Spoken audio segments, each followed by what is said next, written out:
Sunset high and I'm by your side. Blood rush in a hazy glow. My hands to the bones. Loose up. How's everyone doing today? Today I'm going to be doing the book of Job. This is a Old Testament book. Without further ado, we're going to be doing from the beginning to the end. I hope you guys will like it. So, prologue, chapter 1. In the land of Uz there lived a man whose name was Job. This man was blameless and upright. He feared God and shunned evil. He had 7 sons and 3 daughters, and he owned 7,000 sheep, 3,000 camels, 500 yoke of oxen, and 500 donkeys, and had a large number of servants. He was the greatest man among all the people of the East. His sons used to hold feasts in their homes on their birthdays, and they would invite their 3 sisters to eat and drink with them. When a period of feasting had run its course, Job would make arrangements for them to be purified. Early in the morning he would sacrifice a burnt offering for each of them, thinking, "Perhaps my children have sinned and cursed God in their hearts." This was Job's regular custom. One day the angels came to present themselves before the Lord, and Satan also came with them. The Lord said to Satan, "Where have you come from?" Satan answered the Lord, "From roaming throughout the earth, going back and forth on it." Then the Lord said to Satan, "Have you considered my servant Job? There is no one on earth like him. He is blameless and upright, a man who fears God and shuns evil." "Does Job fear God for nothing?" Satan replied. "Have you not put a hedge around him and his household and everything he has? You have blessed the work of his hands, so that his flocks and herds are spread throughout the land. But now stretch out your hand and strike everything he has, and he will surely curse you to your face." The Lord said to Satan, "Very well. Then everything he has is in your power. But on the man himself, do not lay a finger." Then Satan went out from the presence of the Lord. One day when Job's sons and daughters were feasting and drinking wine at the oldest brother's house, a messenger came to Job and said, "The oxen were plowing and the donkeys were grazing nearby, and the Sabaeans attacked and made off with them. They put the servants to the sword, and I am the only one who has escaped to tell you." While he was still speaking, another messenger came and said, "The fire of God fell from the heavens and burned up the sheep and the servants.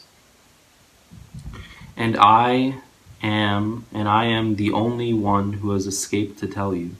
While he was still speaking, another messenger came and said, "The Chaldeans formed 3 raiding parties and swept down on your camels and made off with them.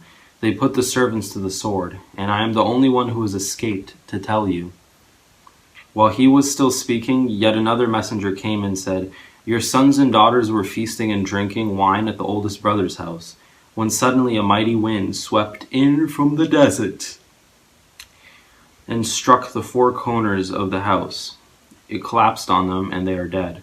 And I am the only one who has escaped to tell you." At this, Job got up and tore his robe and shaved his head. Then he fell to the ground in worship and said, "Naked I came from my mother's womb, and naked I will depart.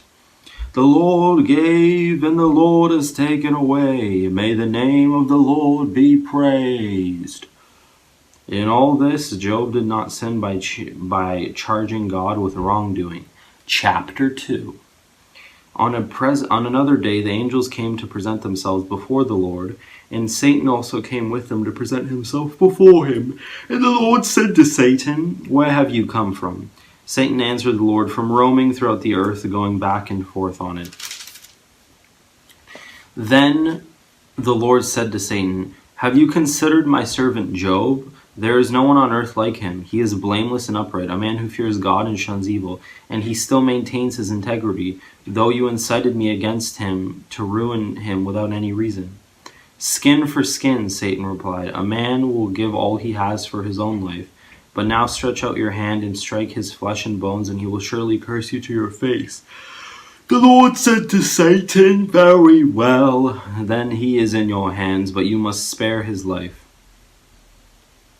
So Satan went out from the presence of the Lord and afflicted Job with painful sores from the soles of his feet to the crown of his head. Then Job took a piece of broken pottery and scraped himself with it as he sat among the ashes. His wife said to him, "Are you still maintaining your integrity? Curse God and die." He replied, "You are talking like a foolish woman. Shall we accept the good from God and not trouble?" In all this, Job did not sin in what he said. When Job's three friends, Eliphaz the Temanite, Bildad the Shuhite, and Zophar the Naamathite, heard about all the troubles that had come upon him, they set out from their homes and met together by agreement to go and sympathize with him and comfort him. When they saw him from a distance, they could hardly recognize him. They began to weep aloud, and they tore their robes and sprinkled dust on their heads. Then they sat on the ground with him for 7 days and 7 nights. No one said a word to him, because they saw how great his suffering was. Chapter 3. Job speaks. After this, Job opened his mouth and cursed the day of his birth. He said, "May the day of my birth perish, and the night that said, 'A boy is conceived.' That day may it turn to darkness. May God above not care about it. May no light shine on it. May gloom and utter darkness claim it once more. May a cloud settle over it.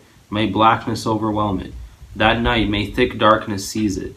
May it not be included among the days of the year, nor be entered in any of the months. May that night be barren. May no shout of joy be heard in it. May those who curse days curse that day, those who are ready to rouse Leviathan. May its morning stars become dark. May it wait for daylight in vain, and not see the first rays of dawn. For it did not shut the doors of the womb on me, to hide trouble from my eyes. Why did I not perish at birth, and die as I came from the womb? Why were there knees to receive me, and breasts that I might be nursed? For now I would be lying down in peace, I would be asleep and at rest, with kings and rulers of the earth who built for themselves places now lying in ruins, with princes who had gold, who filled their houses with silver. Or why was I not hidden away in the ground like a stillborn child, like an infant who never saw the light of day? There the wicked cease from turmoil, and there the weary are at rest. Captives also enjoy their ease. They are no longer here the slave drivers shout. The small and the great are there, and the slaves are freed from their owners. Why is light given to those in misery, and life to the bitter of soul, to those who long for death that does not come, who search for it more than hidden treasure, who are filled with gladness and rejoice when they reach the grave? Why is life given to a man whose way is hidden, whom God has hedged in? For sighing has become my daily food. My groins pour out like water. What I feared has come upon me. What I dreaded has happened to me. I have no peace, no quietness. I have no rest, but only turmoil. Chapter 4. Eliphaz. Then Eliphaz the Temanite replied, "If someone ventures a word with you, will you be impatient? But who can keep you from speaking? Think how you have instructed many, how you have strengthened feeble hands. Your words have supported those who stumbled. You have strengthened faltering knees. But now trouble comes to you, and you are discouraged. It strikes you, and you are dismayed. Should not your piety be your confidence, and your blameless ways your hope? Consider now who, being innocent, has ever perished.